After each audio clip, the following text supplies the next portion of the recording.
for this part of Lord Shani for Dummies, we are now going to start taking a look at the significance of what Saturn or Lord Shani represents.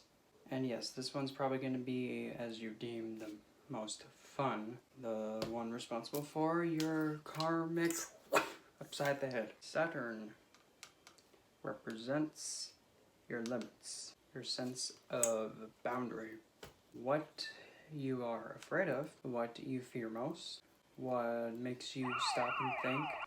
The working class, the lower class, the middle class, high class, entire society as a whole. Primarily though, is more for those who are in the lower class, middle class, the ones that are unprivileged, poor, and those who are afflicted by any long-term ailments such as permanent asthma, a lifelong condition, leukemia, mental diseases that are permanent such as schizophrenia, autism, Asperger's syndrome. In terms of people, the judge, the servant, elderly wise man who is brutally honest, represents the dark reality of everything.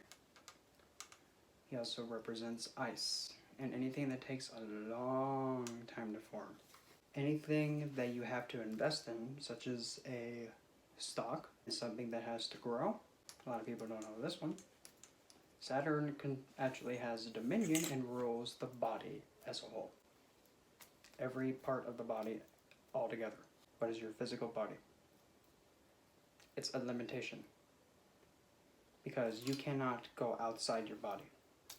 You're always going to be attached to it somehow until you kick the bucket. But also, Shani also represents a death. In terms of the actual parts of the body, the bones, especially the knees, the patella, is the very strict disciplinarian. Not play favorites. You don't care if he's your ruler. Excluding from Uranus, Neptune, Pluto, Saturn is the slowest. He is noted that when he moves with a limp. Of course, a lot of people get annoyed by how slow he walks. And here's the thing. You have an elderly wise man who's, not new here.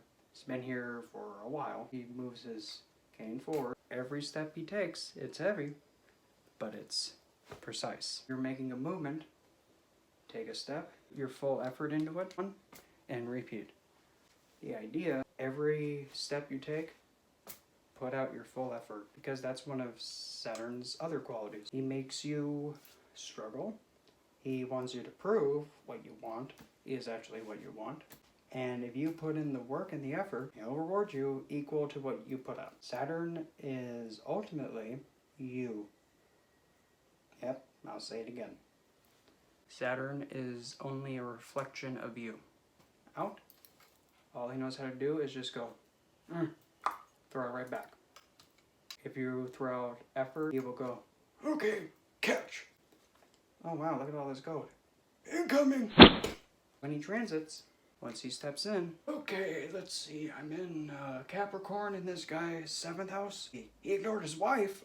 Oh, Hey, Tim, guess who's getting divorced? Only shows you the reality of the situation. He's just gonna say, well, here's your papers of divorce, idiot. He's not here to be a meanie head. When a lot of people say that, how come he's always blocking me and how come he's always so pessimistic?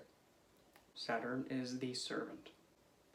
What is the job of the servant? To serve his master or superior to their best possible outcome. The servant has to get in their master's way in hopes of being and safeguarding them or to inform them about something. They'll do it. An example of Saturn coming up saying, well, did you think about this? Shut up, old man. Okay, I'm gonna go off a cliff. Idiot. Tried. Did you think of this? Oh yeah, actually I got that covered, and here's what I have for that. Oh, good. What about this? Yep, got that too. Good. Okay. You see how your demeanor towards him and how he's ultimately wanting you to double check and giving you situations that can possibly happen, making sure you're prepared for them. If you have a planet that's actually getting in your way and saying, hold on, Did you finish this checklist?